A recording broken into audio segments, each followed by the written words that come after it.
الحمد لله رب العالمين الرحمن الرحيم مالك يوم الدين إياك نعبد وإياك نستعين اهدنا الصراط المستقيم صراط الذين أنعمت عليهم غير المغضوب عليهم ولا الضالين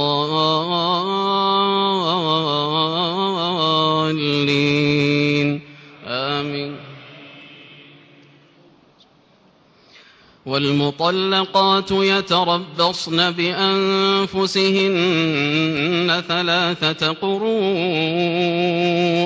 ولا يحل لهن أن يكتمن ما خلق الله في أرحامهن إن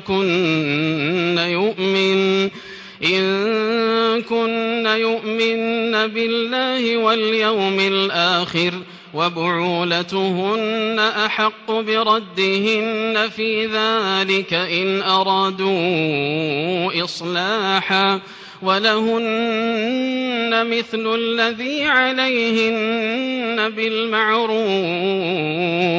وللرجال عليهن درجة والله عزيز حكيم. الطلاق مرتان فإمساك بمعروف أو تسريح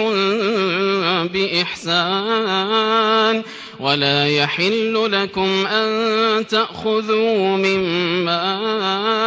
آتيتموهن شيئا إلا أن يخافا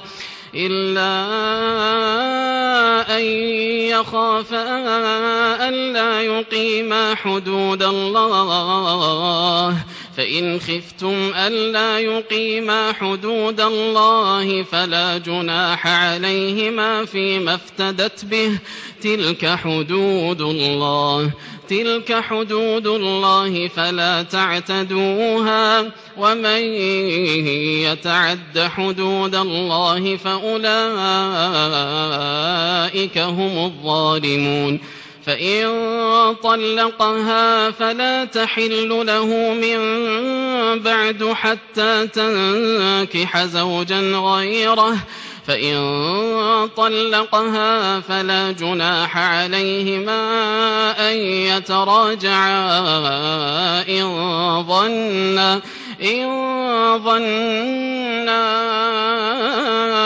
أن يقيما حدود الله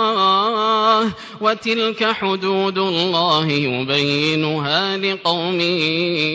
يعلمون. وإذا طلقتم النساء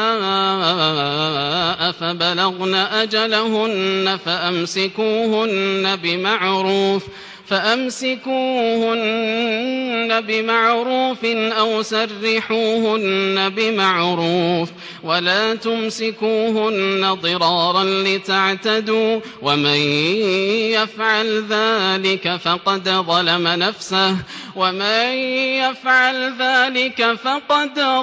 نفسه ولا تتخذوا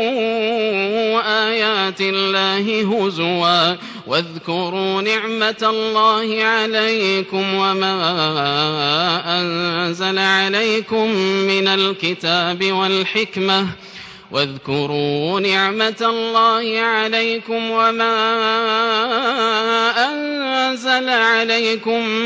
من الكتاب والحكمة يعظكم به واتقوا الله واعلموا أن الله بكل شيء عليم. الله